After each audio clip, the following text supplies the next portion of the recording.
امام حنیفہ نے ایک ٹانگ پہ 15 سپارے پڑھنے ہیں بعد میں خانہ کعبے میں کھڑے ہو کے، اور دوسری ٹانگ پہ 15 سپارے پڑھنے. اچھا مجھے نہیں سمجھ آتی یہ ایک ٹانگ اور دوسری ٹانگ کا ذکر کیوں کرتے ہیں؟ مطلب کوئی ان کو کوئی کرتب باز، کوئی جگلر بنانے کی کوشش کرتے ہیں. نبی علیہ السلام نے کبھی ایک ٹانگ کے اوپر ایک نماز اور دوسری ٹانگ پہ دوسری نماز پڑھی ہے؟ اچھا لوگ کس طرح فخر سے اسے بیان کر رہے ہوتے ہیں. ماشاءاللہ یہ بزرگوں سے پاک رضی اللہ تعالیٰ عنہ کما ہے.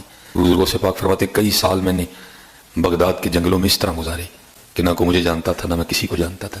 فرماتے میں نے خود کو اتنا گمنام کر دیا، نہ کوئی مجھے جانتا تھا نہ. اس لیے کہ حضور آپ کے مجاہدوں کی ابتدا کیا تھی؟ آپ نے فرمایا میرے مجاہدوں کی ابتدا یہ تھی کہ ابتدا میں ہر رات ایک پاؤں پہ کھڑا ہو کر قرآن کریم تلاوت کیا کرتا تھا. پھر ایک وہ بھی وقت آیا جب آپ فرماتے میں نے 40 سال عشاء کے وضو سے نماز فجر ادا کیے تھے. آپ فرماتے 40 سال میں نے عشاء کے، اور میں نے ایک جگہ پڑھا ہے امام اعظم امام ابو حنیفہ رحمۃ اللہ تعالیٰ فرماتے ہیں امام صاحب نے 60 سال اس طرح روزہ رکھا، کسی کو پتہ نہیں چلا. 60 سال تک امام صاحب نے اس طرح روزہ رکھا کہ کسی کو پتہ نہیں چلا. سیدنا غوث اعظم فرماتے ہیں میں نے 40 سال عشاء کے وضو سے فجر پڑھی ہے. اتنا عرصہ وہ روزانہ کتنی عبادت کر رہے ہیں. عشاء کے لیے وضو کیا، ساری رات عبادت میں گزاری، صبح فجر ہو گئی. 40 سال. فرماتے ہیں 15 سال میں نے اس طرح گزارے، عشاء کی نماز کے بعد اپنے حجرے میں جاتا، کھونٹی گاڑی ہوئی تھی دیوار میں، کچھ بھی سمجھ لیں ہک لگایا ہوا، اس کو پکڑ لیتا اور ایک ٹانگ اٹھا لیتا، بسم اللہ الرحمن الرحیم سورہ فاتحہ سے قرآن پڑھنا شروع کرتا، اور اٹھائی ہوئی ٹانگ زمین پر اس وقت رکھتا تھا جب پورا قرآن ختم کر لیتا تھا. 15 سال اس طرح گزارے. 25 سال جنگلوں میں، 40 سال عشاء کے وضو سے فجر، اور 15 سال 80 دن تک آپ کا بھوکا رہ کر عبادتیں کرنا ثابت ہے.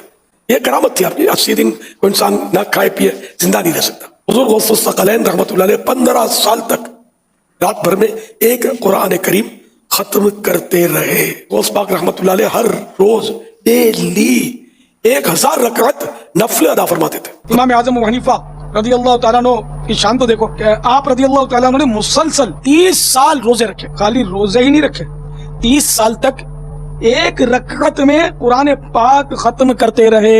ایک روایت کے مطابق 45 سال تک عشاء کے وضو سے فجر کی نماز ادا کی. جس مقام پر آپ کی وفات ہوئی رضی اللہ تعالیٰ عنہ، اس مقام پر آپ نے 7000 بار قرآن پاک ختم کیے. 15 سپارے ایک لاتتے اور 15 اکتے پڑے. یار بھائی 2 لتاں استعمال کو کسی نے منع کیتا ہے؟ اس میں زیادہ تھکنے کے چانس ہیں. آپ ایک ٹانگ کے اوپر اگر 15 سپارے پڑھیں، بلکہ جو بیان کر رہے ہیں نا انہیں کہ آپ سے ہم سپارے نہیں ڈیمانڈ کرتے، یہ ایک سپارہ پڑھنے میں آدھا گھنٹہ لگتا ہے، تو 15 پارے آلموسٹ 7.5 گھنٹے بنے. 7 گھنٹے تو پہلے ایک لاتے کھلو کے 10 نہ منو، خالی نہیں کھڑا ہوا جاتا. اور یہ کون سی سنت ہے؟ یہ ضرور سنت ہے کہ نبی علیہ السلام اگر قیام کے دوران تھک جاتے تو ایک ٹانگ پہ تھوڑا وزن ڈال دیتے، یہ نہیں کہ دوسری ٹانگ اٹھا لیتے تھے. نماز کا ایک پروٹوکول ہے، آپ نے اللہ کے سامنے اس طریقے سے کھڑا ہونا ہے کہ اس کا پروٹوکول ہو. یہ کون سا تماشا کہ لات چکی ہے؟ ایک لات اٹھا کے، ایک لات چک کے تو بندہ کھڑا بھی نہیں ہو سکتا. یقین کریں بندہ تھک جاتا ہے. یہ ہو سکتا ہے کہ دوسرے آدمی کو رسی یوں پکڑی ہوئی ہو، خالی ایک ٹانگ پہ کون کھڑا ہو سکتا ہے یار؟ ہاں جس کی 4 ٹانگیں ہیں نا وہ کھڑا ہو سکتا ہے 3 ٹانگوں پہ، 2 ٹانگوں والا تو ایک ٹانگ پہ نہیں کھڑا ہو سکتا. سیدھی سی بات ہے یار. بخاری مسلم دونوں میں حدیث ہے، نبی علیہ السلام ایک دفعہ گھر میں داخل ہوئے تو آپ نے ایک رسی لٹکی ہوئی دیکھی.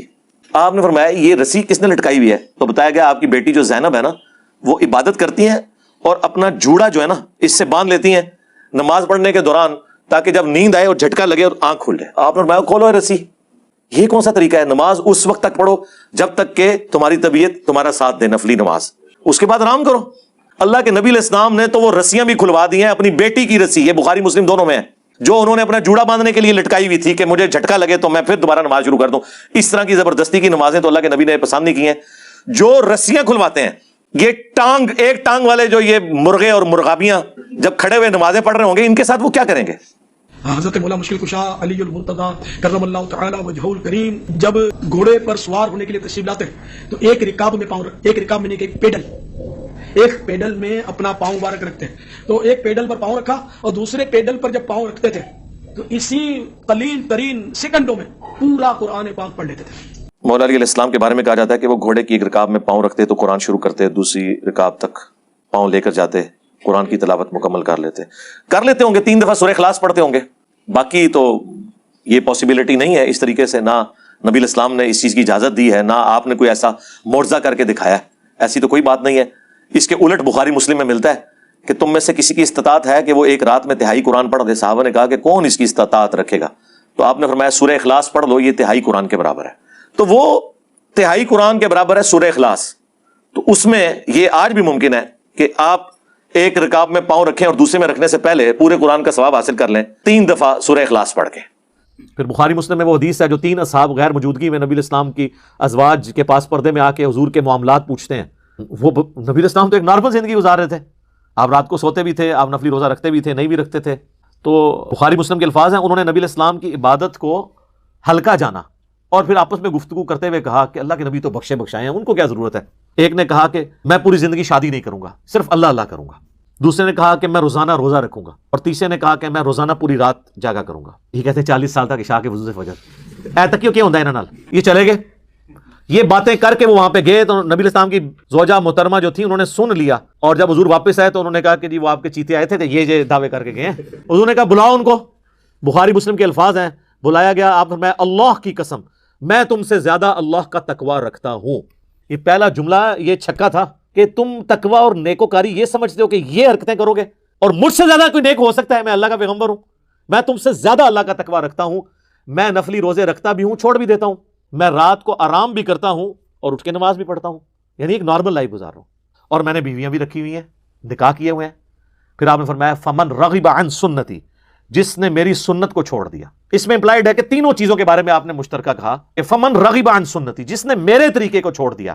یعنی میرے طریقے میں تینوں چیزیں کہ نکاح کرنا چھوڑ دیا, یا اس نے روزانہ جاگنا شروع کر دیا, عشاء کے وضو سے 40 سال تک فجر پڑھنی شروع کر دی. میرے لیے فارغ جائے او ایک بازی کرتے ہو سکتا ہے, اللہ نے نبی دا مننے والا نہیں ہو سکتا. تو خدا کے لیے اپنے بزرگوں کو بے عزت ہونے سے بچائیں. یہ فضیلت نہیں ہے, یہ اگر ان کی بزرگی کو اگر کوئی ختم کرنے والی چیز ہے وہ یہ ہے کہ 40 سال تک عشاء کے وضو سے فجر پڑھتے تھے. جی یہ تو بزرگ وڈنے والی ہے گل. بزرگوں کو بچانا ہے تو یہ کیا کرو, رات کو سوندے بھی سن تو اٹھ کے نماز بھی پڑھ لیندے سن. یہ نہ کوئی عشاء کے, یہ بتاتے ہیں کرتب ان کا, یہ کرتب ہی ہے نا.